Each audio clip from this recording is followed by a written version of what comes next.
Hi, it's Cayman Reynolds. Welcome back to Beekeeping 101, and this is one of the more critical videos of the year. It's early August, and this time of the year we need to know what our mite loads are. It's so critical. I can't say enough how many beekeepers, especially new ones, lose bees because they just don't know what's going on inside of their colonies. And not just from a macro standpoint, but really from a micro standpoint. Mites, the viruses that they spread. The easiest way for us to know the condition of the mites is to do a mite wash. Highly recommend it. If we have healthy bees that go into September, if I can control and get the mites down, whether it's genetics doing it and I verified it, or if I'm treating something to get it there, if I can go into September with virtually no mites in my colony for their population, I have a near 100% success rate overwintering those bees. I have so much experience losing bees because I didn't do that. I want you to be more successful than I was, and know thine mite counts. All right, we're going to get into both of these colonies. We have the Saskatraz over here, the Golden West. As you can see, I've thrown extra boxes on them. We've been feeding them 2 gallons several times. I mean, probably since the last video, 4 times, so 8 gallons or so, drawing out foundations and getting the colonies, I think, where they need to be. So let's go ahead and pop this. Plenty of bees upwards of the lid. And that bucket's empty. Oh, and they have surely plugged the tent plug right here. Oh my goodness, if you'll take a look at that, we're talking serious pluggage right there. Is pluggage a word? It is now. So let's be quick about these inspections right here, and then we'll get to the mite wash, and then we'll talk about what we're going to do to treat these things in the best way for the temperature and the condition. Wow. So we're giving a little bit of smoke, just removing their sense of communication, primarily just temporarily so that they don't detect me. Check this out right here. This is some really nice new comb. And we've just been drawing away. I fed 2 pounds of pollen patties to each of these colonies since we installed the packages. Most of this has come from nature, pollen, but I wanted to give them a little bit of a boost. Look at that beautiful new wax up in here. And you don't have to have 3 deep boxes of comb, but comb is so valuable, and it's just great to always have a backup. We won't overwinter these colonies with 3 deep boxes. We'll remove at least 1 and store it away. But this is so valuable. Now, we have all these small hive beetles just running around. There's like 6 or so on this frame. And that's really not a problem. I have colonies that are stronger than this one that have 200 in them. No joke. 200 easily. They're powerful colonies. They'll be just fine. If you want to put some traps up in here, I have some videos on that. Diatomaceous earth traps, oil traps. Commercial beekeepers use stuff like roach bait with fipronil in it where the bees can't gain access to it because it will kill them, but the beetles can get to it and it kills them. So there's a lot of ways to control these things. That one is not legal, by the way. I'm not saying to do it, but you'll probably hear about it if you've been in long enough. Oh, whoo, yeah, that's what I'm looking for. This is a little bit of a grunt for me right there. I would say there's 25 to 30 pounds of food. That's really nice. This box is pretty much drawn, so I'm going to stop feeding probably the rest of the year. It depends on how the fall flow goes. Our fall flow in this part of Tennessee, the nectar side of it, starts about the 7th to the 10th of September. Now, prior to that, we'll get some natural pollens. I think we're going to start seeing a lot of good pollens here in the next week or two, especially since we've had a nice rainy season. Each year can be quite different. So now I want to go down into here in this brood chamber, and I want to see, can we find a good frame to wash, and is the queen laying good? All right, so we're just going to go right here to the middle.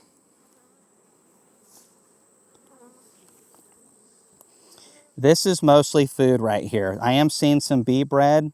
That is important, so that is fantastic, but that is not what I'm looking for right now. Just double checking that the queen's not on here. it is helpful to remove a frame. And if you want to be extra careful, bring a little nuke box with you that you can put that spare frame or something like that. Because if the queen was on there and you missed her, she may walk off into the ground. We did that in a previous video where the queen dropped off onto the ground. So be very careful of that. So I haven't had to dig very far, and I've seen what I wanted to see. The queen's laying really good. Check this out right here. Look at that brood pattern. Lots of capped brood. There's a lot of emerging bees right here, emerging, of course, out of the frame. And then on this side, this is also another great indication. I'm seeing eggs all in here. They're capping brood towards the bottom. This is exactly what I want to see. So we have eggs, so we have a laying queen in here. The food levels are good up top. There is some weight here in the bottom box. I don't plan on feeding this one for a little while. We'll come back in 2 weeks, see how it feels. If they really are getting below 21 pounds, we're definitely going to feed them. But between these 3 boxes, they have well more than that. And that looks really good right there. So now what we need to do is take a frame. And this is where you all are probably going to be a little nervous checking for mites. We don't want to take the queen and accidentally wash her. And so you can look for her, but what you also can do, and this takes a little bit more time, is let's say you had 2 deep boxes like this, and this was a frame of eggs and larvae on this side. Especially the larvae works really good. Put a queen excluder right here, put you an empty box, and then take this frame, shake the bees off down below, and then pull it up into that, above that excluder, into that box. And then what you can do is put 3 or 4 puffs of smoke at the entrance. It'll push some of the bees up there a little quicker. Go work on some of your other colonies, and then you can come back in a little bit, and you'll have a bunch of bees that have gone up and covered that. And now you know that your queen is not up there if you're wanting to be extra cautious. So that can work, but our queen is marked. I don't see her, and I feel very, very confident. So I am going to take this frame, and we have our little alcohol wash cup right here. Very simple solo cup. And we want a 1/2 cup measurement. That's roughly 300 bees. And now we're going to take this into this bucket. Want a clean bucket, and we're just going to shake that down. That's too many bees. We won't use all of those. And the queen will lay that in less than a day. And my philosophy is the bees are constantly killing one another off for the survival of the colony. They'll kill drones, they'll kill a queen, they'll do a lot of different things. So it doesn't bother me doing the same thing, so I can understand if I need to do anything to them. So we're going to take this, and we're going to try to get as even of this as possible. There's no way to get it perfect, but we get close. This is soap and water, Dawn Ultra. And I'll leave a link down below to a couple of these things. And so we're going to just mix it like this right here. So the ratio of this mixture is 2 tablespoons of Dawn Ultra to 1 gallon of water. What you want to do is fill up your gallon container mostly full of water, add your 2 tablespoons and lightly agitate it. And it's really best to mix it at least 24 hours before so that the suds work themselves out of it. All right, so now we want to really stir it. We don't want to shake this. We want to stir it, and we want to do that for about 50 to 60 seconds, somewhere like that. They make kits for this. You can purchase from suppliers. Veda Pharma has one, Vita Bee Health. There's other companies that have these alcohol wash kits, or in this case, a soap wash. Mite check. These are by far the most accurate methods that we have that are quick and easy to do. The sugar shake method doesn't do very good. So now this one is 2 cups with this end perforated at the bottom to let mites through, but not big enough to let the bees through. And we pull that out. And now I can look down below and see if there's any mites. And there is debris in here. There's always some on the bees, but there's not a mite in here. Wow. What a big population of bees. and not a single mite. Now this is the Golden West, and I have other Golden Wests. I'll be honest with you. What I'm seeing is about half of them don't need treated right now, and then some of them do need treated, but they have a lower population of mites than what I would typically see at this time of the year. My personal opinion is that's probably the future, is where we see a combination of better genetics coupled with a good IPM program. So that's really exciting. I'm interested to see how the Saskatraz is doing, so let's just pop right over there. Now let's check the Saskatraz hive, see what the mite population in it is. It's been behind the Golden West colony all year long, not too far behind. I'm really curious to see if they've been able to equalize or catch back up. So there are bees to the roof of this one. I'm gonna smoke them down. So were the other ones though. I mean, it's 3 deep boxes of bees. Give them a little bit of smoke. I already put just a puff or two at the entrance. Remember, it doesn't take much. We're not trying to drive bees up towards us. We're just trying to get the bees that may be a little more cantankerous out of here. Several small hive beetles in here. And very similar to the other one, I'm seeing a good bit of honey. Let me pull up one of these edge frames right here. I say honey, it's a mixture of both, but I would say as a majority, this is sugar syrup. We're not pulling any honey from these colonies this year. This is something that they'll overwinter with and use. And we can always pull it out and give it to a couple other colonies. Well, interesting. All right, we have brood all the way in this third box. That's not too uncommon, especially for a really good queen. Likes to move around. So I'm seeing larvae, I'm seeing a few eggs. Obviously a lot of weight in this frame. This is exciting. And we are just going to, I'm going to put this back down in there. You'll notice my inspections are fairly short. And that's really important. If you want to spend more time in your bees, you can. There's no reason to go through all 30 frames of this hive. It's just totally unnecessary. And I could just pull one of these out and do a wash on that because I have brood up in here. However, I really want to go down one more box and see if we have something unique going on down there. I think we'll have a better brood pattern, honestly. That's what I'm really interested in. So we're going to invert this lid right here. Oh, goodness. Yep. Got good weight. Good weight.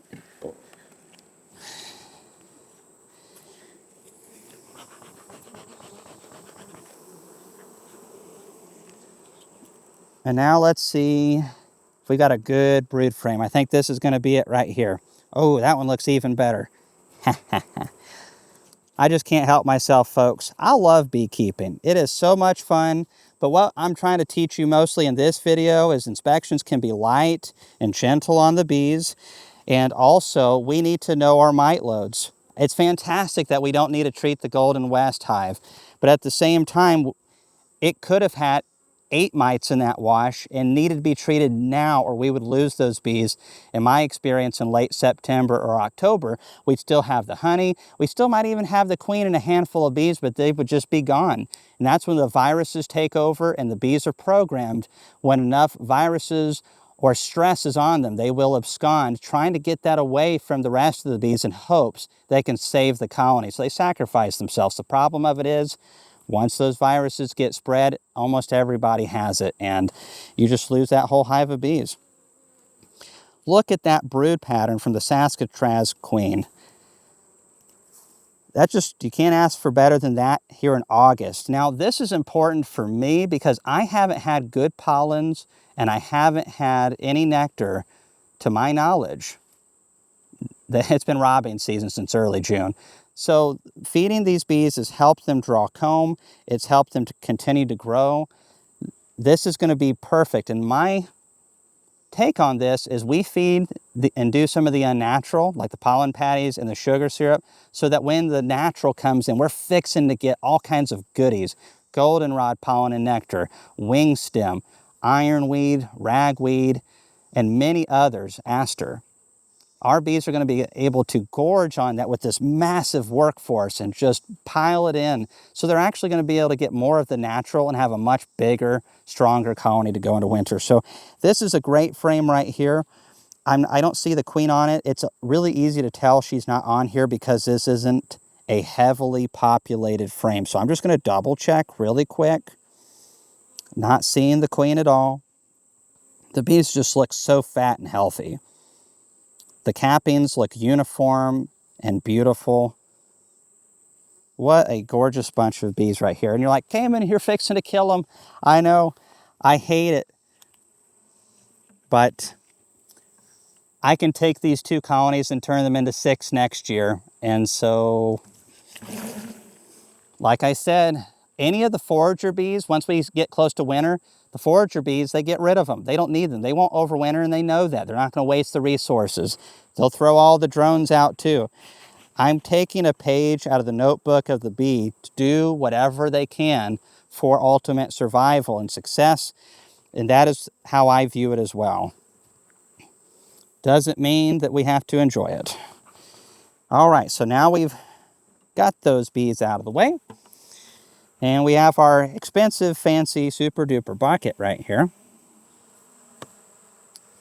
Our little wash kit. Ready to roll. And I am going to, you can look for the queen again to double check if you want to. It's a nice thing about using a white or a light colored bucket. It's easier to see her. But I know she's not in here. So we're going to take this, get them all down in one location, get them all towards the bottom, and just roll them over because we don't want to crush any that don't need to be by accident. We try to do this as humanely as we possibly can.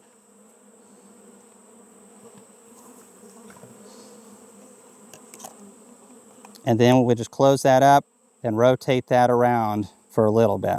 This is 300 bees again.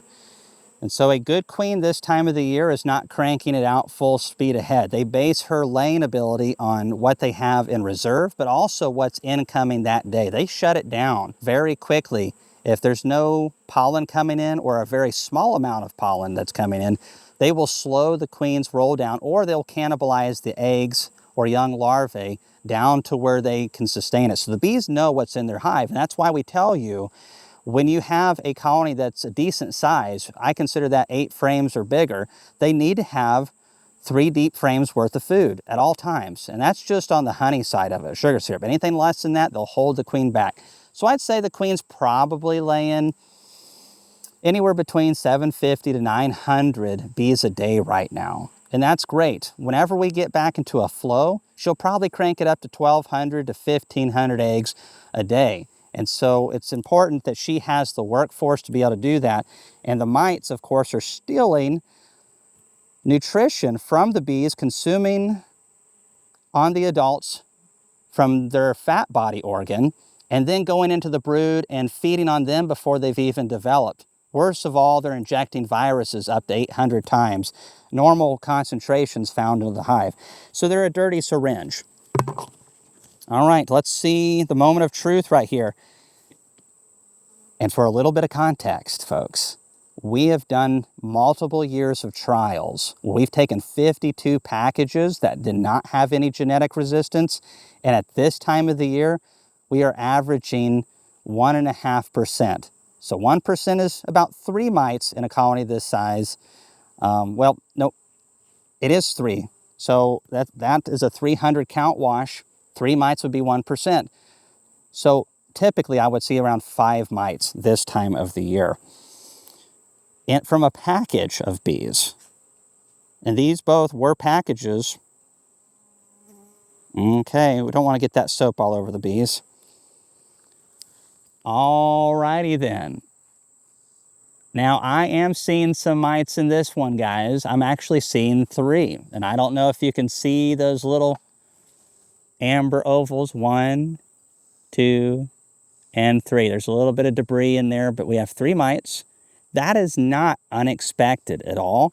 Saskatraz have not been selected for as much for mites. And like I said, Golden West queens definitely have some of them that don't perform quite as good as the others, but both of these numbers are very acceptable. 1% early August is a fantastic number on average, and 1% you won't see your bees, in my experience, with any issues whatsoever.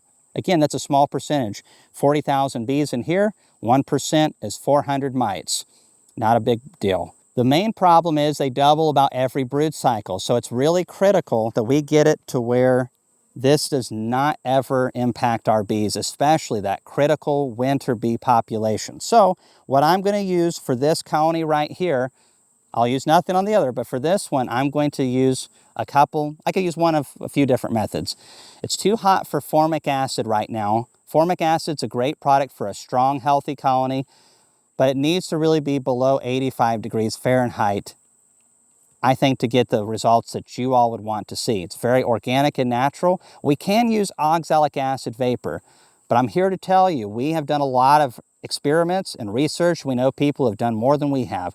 You would need at least 5 rounds of oxalic acid vapor in a 21-day period to get it down, and it still may not be down as far as you'd like it. Might only be a 1 mite in there, which may be enough, but it just depends on how long your season is. So if you do oxalic acid vapor, I would recommend 5 rounds in 21 days for this colony right here, and then come back and do another wash a week afterwards and see where you're at with it. See if you need to keep doing it. Oxalic acid vapor is a very weak treatment. It's gentle on the bees, but you also need to understand that it does not kill for days on end. You'll see mite drops for days, but that just means some of them were hit the first day and it took a couple days for them to drop. Now, we also could use Apiguard thymol, and it works really good. I think it's a lot better at handling higher temperatures. We could, if the temperatures are below 92, 93 degrees, I'm going to do the full dose, 50 grams, 50 grams. You may burn just a little bit of brood with it. It's mostly as it's being pulled through the colony and it accidentally touches a little bit of brood. I usually see about maybe 300 bees worth of loss from that. So that's a little bit of a bummer, but it works well. You can also break that up into 3 treatments, 33 grams, 34 grams, and 33. There's also some other products out there like Apivar. I don't really like using synthetics in our colonies that are going to stay in our wax long term. Everything I've mentioned, from oxalic acid to formic, does not build up in your wax at all. Thymol will stay in there for a little while, but we have thymol and organic soaps and organic mouth rinses and all kinds of things. So, that one's not as big of a deal to me. There's a few different options out there, but this is a terrible time for slow-acting products. If you're putting in oxalic acid strips that are supposed to just hold the population at bay, terrible idea. If you're wanting to use something like Varroa at this point, it's really not a good idea either. Those products are supposed to start low and keep them low so they never really reach this point. It'd be ideal to start those when there's almost an undetectable amount of mites earlier in the year, so we get to August and we're not seeing much. So just know there's a lot of variables with these products, and not understanding them could lead you to make a poor choice that could cost you your bees, or just where you're spending money and not getting what you want and you have to reapply. So that to say, I really like the idea of using thymol right now, or if your temperatures are below 85, in the upper 70s, that's a great time for formic acid. A lot of you guys love oxalic acid vapor. Do it, but do not trust the stuff on social media that 1 round in 3 weeks, 1 round per 3 weeks is going to get you control. It will not. So I know this is a lot of talking, but I want your bees to be healthy. Both of these colonies are in a great position. All we have to do is keep the mites down low. We have some great queens laying great patterns. We have a lot of great comb. We have the fall flow ahead of us, and if we have a great queen, dead mites, and good nutrition, that's where the fall flow comes in, boy, we're going to have a great overwintering experience, and I know that we are. So thanks for watching this video. If you have any questions about what we're doing, please leave them down below, and we'll see you in the comments.